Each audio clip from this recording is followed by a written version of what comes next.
Assalamu alaikum. Now today we're going to talk about the degenerative diseases and dementias. Dementia is actually development of memory impairment and other cognitive deficits. That means you have memory loss more often than usual people do, with preservation of a normal level of consciousness. So having memory loss doesn't mean necessarily that you're going to be unaware of your surroundings or you're not aware of the time and place you're in. You have normal level of consciousness, you just have memory impairment and other cognitive deficits we're going to be looking at throughout this video. Now, it's emerging as one of the most important public health problems, especially in the industrialized world. Why is that? Because in the industrialized world, we have a lot of people who are aging. As we can see, like there are a lot of people who reach 90s or their 80s, but here they're mostly like don't.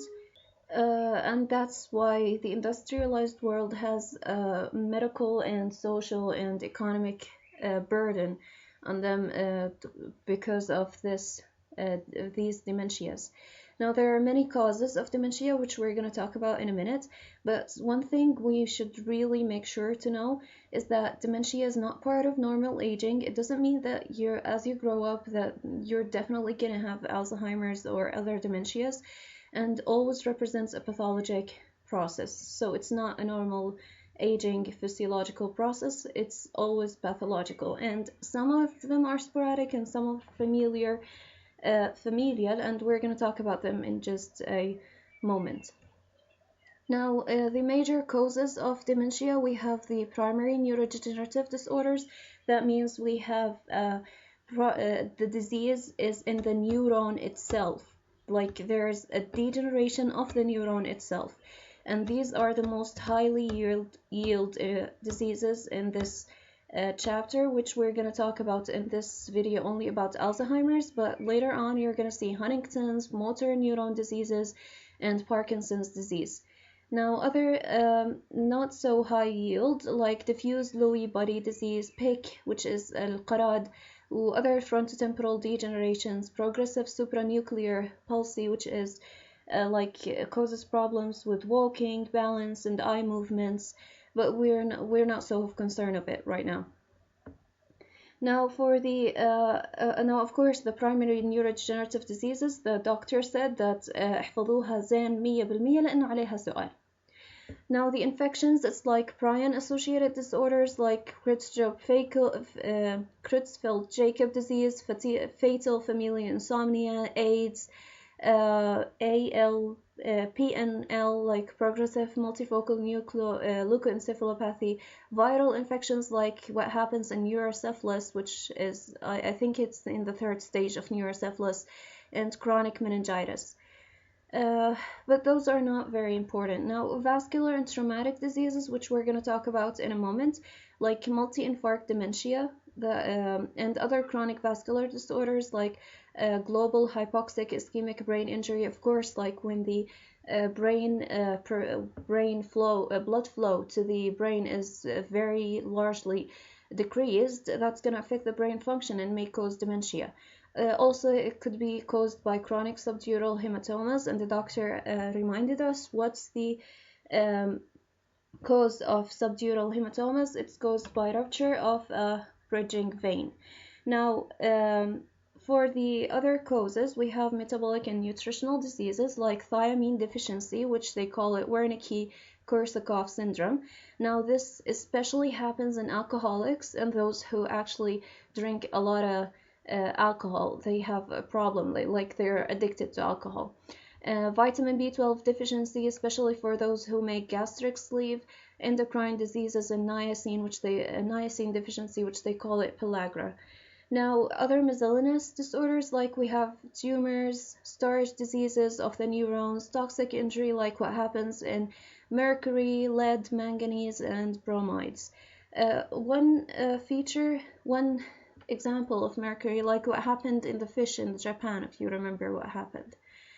The diseases to be discussed in this section are only the degenerative, because we said they're the most highly yield. They're the, repeat after me, they're Alzheimer's, Huntington's, motor disease, and Parkinson's.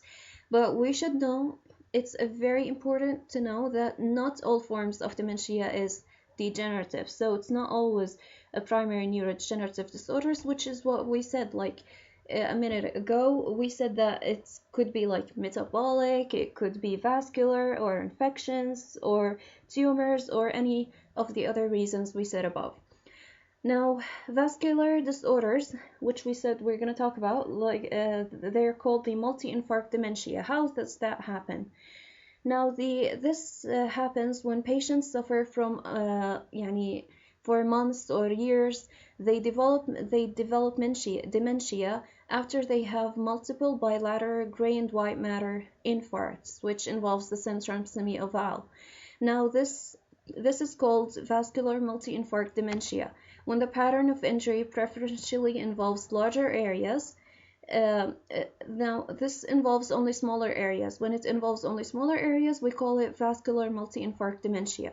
But when it's like progressively enlarges and involves larger areas of the subcortical white matter involving myelin and axon loss, this is what we call Binswanger disease. Like, imagine if someone has been like sleeping for too long, like for many years, and then woke up and he has larger areas of subcortical white matter and myelin and axon disorder. You say bonsoir and he doesn't say, so we call them Binswanger disease. I have no idea how that came up, but probably that's gonna make you like remember it. Okay, now to this picture. This is one of the pictures we talk in our general pathology course. Now, this involves a normal young adult brain. This is A, this is normal, and this involves atrophy of the brain. Now, as we remember, when atrophy of the brain occurs, it occurs when there is loss of the brain substance, like due to aging and reduced blood supply. The gyri are narrowed, and ergo the sulci are widened. So these hadid are becoming wider because the gyri are narrowed. This is just this is atrophy. It's not probably like not necessarily dementia. It's just atrophy. Now for Alzheimer's disease. If you ever watched The Notebook, you'd know what Alzheimer's disease is. The girl or the old woman in it was having Alzheimer's, where she didn't even remember her children. Now, Alzheimer's disease, it's one of the most common causes of dementia in the elderly.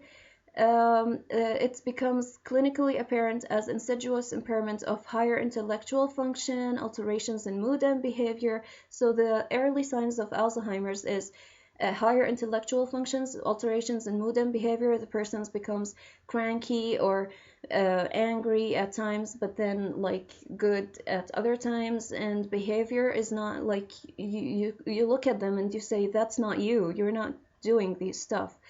Later, what happens is that progressive disorientation, memory loss, and aphasia. So the memory loss is not one of the first signs that you see in Alzheimer's patients.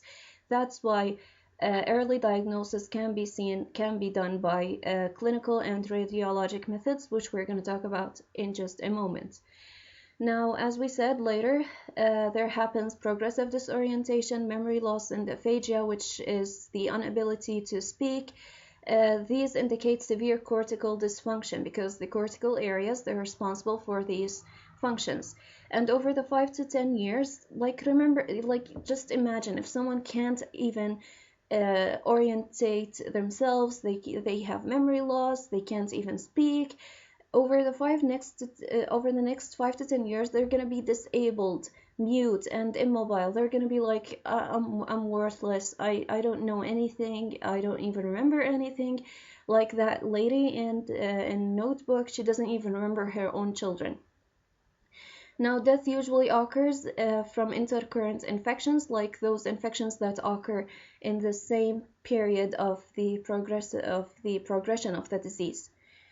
Now, Alzheimer's disease, now this is important, the incidence of Alzheimer's disease. It's 3% for those in their late 60s to early 70s, and 20% in those in their 70s to 80s, early 80s, and 50% in those 58 years or more. Now the doctor said you can like تقربوها تخلوها 20% and this is 50%, but it's important to know that the incidence increases with age, and this is why it's a major medical, social, and economic problem in industrialized countries, because in these countries, as we said, المجتمع بيكون عندهم هرم, and the patients are actually like really elderly. Now, although pathologic examination of the brain tissue remains necessary for the definitive diagnosis of Alzheimer's, like just imagine if someone wants just to do diagnosis, they have to go through the whole brain tissue and actually do to have a definitive diagnosis of Alzheimer's. But this is of course not the case, because it would be costly, and nonetheless it would be like very dangerous for the patient if the surgeon was not good enough. So they replaced that by a combination of clinical assessment and radiologic methods like MRI or CT scans. Now this allows accurate diagnosis in 80 to 90% of the cases, so there's no need to do a pathologic examination involving the brain tissue. It's only the accurate diagnosis occurs when the patient dies and we can open his brain freely and like نبحبش فيه. Now, most Alzheimer's cases, as we said, are sporadic, but we have like 5 to 10% of them are familial, and we're going to talk about this familial. Now, as we said, like Alzheimer patients, they rarely become symptomatic before the age of 50 years. This is for sporadic cases. They rarely have these early symptoms we talked about early before they're 50 years. But in the familial cases, since they're heritable, they can have the onset of symptoms earlier than the others. Now, how does the familial form of Alzheimer's disease occur? It occurs when there's accumulation of a peptide, which is called beta amyloid, or A-beta they call it, in the brain tissue, which initiates a chain of events. Now, let's see this picture here. Now, this is what happens in the accumulation of the peptide. Now, this is normal and this is abnormal. This is where it happens, Alzheimer's disease. Now, we have this protein, which is called amyloid precursor protein, which is normally found in the cell membrane. Now, we have the cleavage sites for alpha secretase and beta secretase. Now, when the alpha secretase works, this is gonna cause like a normal cleavage of the this protein. This is a soluble segment which can be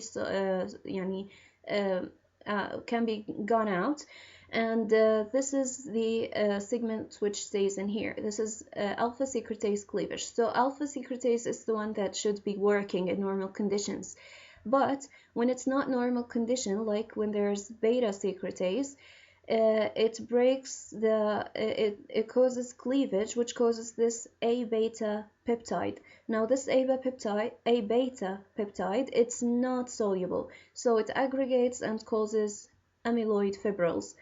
So this is what happens in Alzheimer's disease. The beta secretase is the one responsible for all this dementia, because it causes the amyloid precursor protein to be cut in the wrong place, which causes A-beta peptides to aggregate and cause amyloid fibrils. Now back to the slides. This causes the morphologic changes of Alzheimer's disease and dementia, and as we know, this peptide is derived from a larger membrane protein. As we said, it's called amyloid precursor protein, which is processed in either of two ways, which we've previously mentioned. Now, Alzheimer's occurs in all patients with trisomy 21 Down syndrome.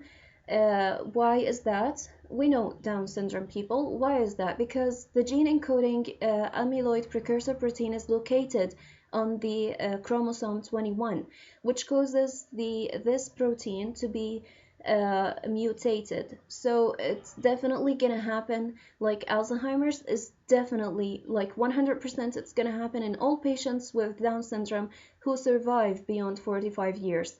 Because as we said, symptoms occur before 40 years, of age for those with heritable forms. Nonetheless, that happens with Down syndrome, so it's definitely going to happen with them for those who survive beyond 45 years.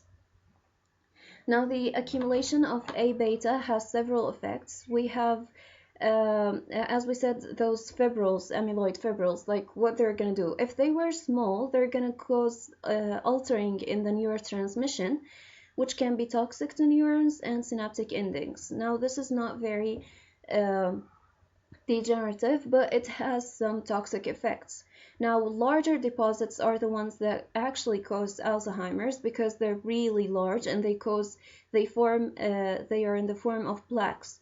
Now, these larger A beta deposits lead to neuronal death, which causes inflammation, and then cell injury, which causes altered region-to-region communication through mechanical effects of axons and dendrites. So there's definitely no communication between regions, and this causes the Alzheimer's. Now, grossly, let's see this picture right here. Now, Alzheimer's disease, this is a neurotic plaque. Actually, we were gonna talk about grossly. Okay, back to the slide. Grossly, the brain is small. Of course, it's atrophic. It's going to be less than 1 kilo after it was 1.5 kilos. It shows a variable degree of cortical atrophy. Of course, when there is atrophy, there is going to be widening of the sulci and narrowing of the gyri.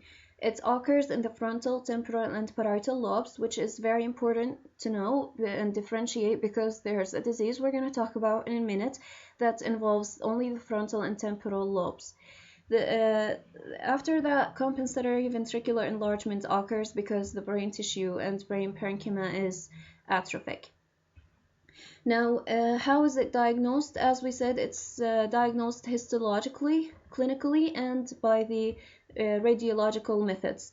Histologically, how? By the presence of plaques. Plaques, we can see those plaques in an extracellular lesion, but those neurofibrillary tangles, we can see them intracellularly. It's important to differentiate between them.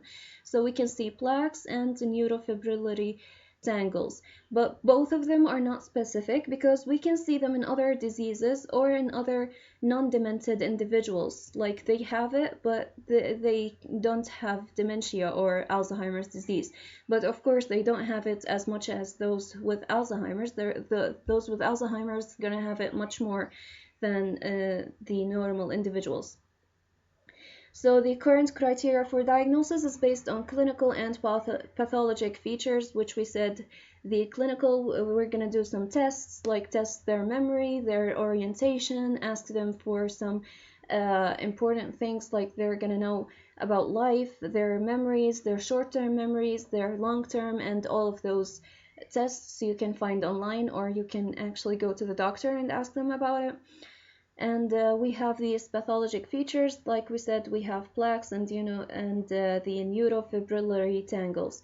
But of course, it's hard to find them histologically because, as we said, we can't open the patient's brain when they're alive just to make a diagnosis. So they make it clinically and radiologically by the MRI or CT scans.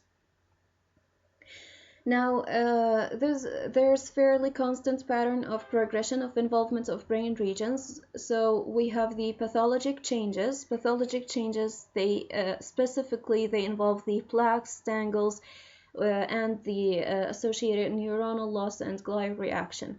Now, these are especially high yield in the matter of Alzheimer's disease. So when we see them, we definitely think of Alzheimer's. Those are evident earliest in the entorhinal cortex, then spread to the hippocampal formation, isocortex, and then to the neocortex. Doctor didn't actually ركز كتير عليهم, but I don't know if they're important or not, but you're gonna have to memorize them. Now, silver staining or immunohistochemistry, those are extremely helpful in assessing the true burden of these changes in a brain because, as we said, immunohistochemistry is what allows us to see like those plaques and neurofibrillary tangles, which are like 90% sure that it's Alzheimer's. Now these neuritic plaques, they can be 20 to 200 micrometers in diameter with microglial cells and reactive astrocytes. Let's see a picture of them. Now here we see this is a neuritic plaque. Now we should know like what are its constituents. Now this neural plaque, it's formed by a core and a periphery. As we see, the core is different from the periphery. Now the core, it's actually the aggregation of those beta amyloid beta amyloid aggregates. So the core actually contains those aggregates, central area of amyloid deposits, and in the periphery we have those dystrophic neurites which are almost black in color. Why? Because we've used the silver staining, and the silver staining, like they تشربوا هاي silver staining, so they become almost black. And this is how the neuritic plaque is actually looking like. So a neuritic plaque is focal spherical collections of dilated tortuous silver staining dystrophic neurites and tangles, which are filamentous intracellular inclusions. As we said, filamentous and intracellular inclusions. The plaques are intracellularly surrounding by a central amyloid core. They are surrounding a central amyloid core 2 to 200 micrometers in diameters. Now, as the doctor said that the bigger it is, the more severe the disease is. Like, just imagine if it's bigger, that means like there's more neuronal death and more cell injury, and this means like there's less communication between cortical areas, and this means more dementia. Now, in this picture, we can see like the immunohistochemistry against the beta amyloid. It shows that the peptide is present in the core of the neuritic plaques. The peptide, beta amyloid, and in the surrounding region. So it's found in the core and in the surrounding region. Here we can see the tangles of tau. Like we said, we have these neurofibrillary tangles, those tau tangles, neurons containing tangles. So it's important to see that these tangles of tau are intracellularly. They're not outside of the cell, they're inside the neuron. And as we said, we use the immunohistochemistry stain for this tau protein. Now back to here. We said that these neuritic plaques, they have a central amyloid core which contains the accumulation of this peptide beta amyloid, and surrounded by the dystrophic neurites, which are gyrophilic. Gyrophilic means they إنهم شربوا صبغة الفضة اللي هي silver staining. That's why they are like almost black in color, present at the periphery. Now these plaques, you can see them anywhere from the hippocampus, the amygdala, neurocortex, but if you see them in the primary motor cortex or sensory cortices, then you can know that this is a later stage of the disease. Now these A-beta deposits, they can be found without these peripheries, like without the dystrophic neurites, and like انت بس بتشوف الكور لحالها اللي هي the beta amyloid core, and this core, this is what they call diffuse plaques. Now these diffuse plaques, you can see them typically in the spherical portions of the cerebral, in the superficial portions of the cerebral cortex, as well as the basal ganglia, cerebellar cortex. They also may be actually present as an early stage of plaque development. Since we only see the core, then the periphery can be created later. So it can be like an early stage of plaque development of Alzheimer's disease or other diseases that have these neuritic plaques. We didn't see this picture. Now, Alzheimer's disease, this is a biopsy from a man who died from God knows what. The man was 63 years old, stained by periodic acid silver method. So we use the silver acidic method or stain for the Alzheimer's immunohistochemistry. Now, subarachnoid space and cortex, they're at top. So this is like من برا لجوا, right? Yeah. Subarachnoid space with cortex, are at top. And here in the brain parenchyma, we can see the neurotic plaques. This is a neurotic plaque, and this is another one, 2, 3, 4, 5, 6, 7, like a lot of them. Those are dark and rounded, consisting of a central amyloid core. As we said, the core contains accumulation of beta amyloid, and the periphery contains these dystrophic neurites. Now, this is not very seen. This is not very like obvious like this one. This one is, I guess it's higher magnification, that you can see the core and the dystrophic neurites around it in the periphery. But this one, it's lesser magnification. Yeah, it's less. This has the neurotic plaques, like we can see the cores and the periphery, but they're not very differentiated in here. And small blood vessels stained red thick are seen in here. So this is Alzheimer's disease. Now the neurofibrillary tangles, as we said, those are from the tau protein. Those are bundles of paired helical filaments. We can see them intracellularly. They can displace or encircle the nucleus. Now tangles can remain after neurons die, so these tangles can actually become extracellularly. Since the neurons die and they were inside them, the neurons degenerate and they can go outside of the cell and become an extracellular pathology. Now this is a very progressive late stage of the Alzheimer's disease. Where they're commonly found? They're commonly found in the cortical neurons, especially the entorhinal cortex, pyramidal cells of the hippocampus, amygdala, basal forebrain, and Raphi nuclei. Like, you can see them anywhere. Like, but the common places are these. One important thing to know is that the major component of paired helical filaments is this abnormally hyperphosphorylated forms of the protein tau, and this protein is the one responsible for these tangles. Now, we should know also that neither the neurotic plaques nor the neurofibrillary tangles are specific for Alzheimer's disease. They can be found in other degenerative diseases as well, like we're going to see in just a moment in the frontotemporal dementia, as well as in normal individuals.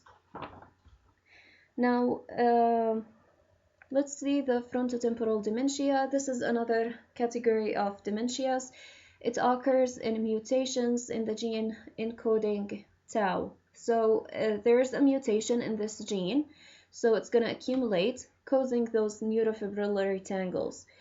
Now, the protein found it shares clinical features with Alzheimer's disease, like progressive deterioration of language and changes in personality, like the person changes in behavior and cannot actually speak properly. He has aphasia. Corresponding to degeneration and atrophy of the temporal and frontal lobes. From its name, we can actually conclude that it's only of the frontal and temporal lobes, unlike Alzheimer's, which also involves the parietal lobe. Now, the symptoms often occur before memory disturbance, and this is how we make a differential diagnosis between it and Alzheimer's. Like, if the patient comes first having problems with speaking, having problems with language and changes in personality, we can say that it's frontotemporal dementia. But if the patient comes first having problems with remembering and وبيكون في عنده خلل بالذاكرة, so it's probably Alzheimer's. But we have like other things to do. It's not like guessing and then giving the drugs. So we have like the clinical and pathological and the radiological, like the MRI and CT scans to have an accurate diagnosis. But mostly, like من وجهة نظر أكاديمية, as the doctor said, you can say that we can have differential diagnosis according to the first symptoms that the patient first comes up with. Now, grossly, the basic finding is that the frontal and temporal lobes are atrophic. Other things like we have abnormal accumulations of the tau protein. As we said, we have neurofibrillary tangles. Not not just in Alzheimer's disease, we can have them in other diseases like this frontotemporal dementia. And that's it, and thank you.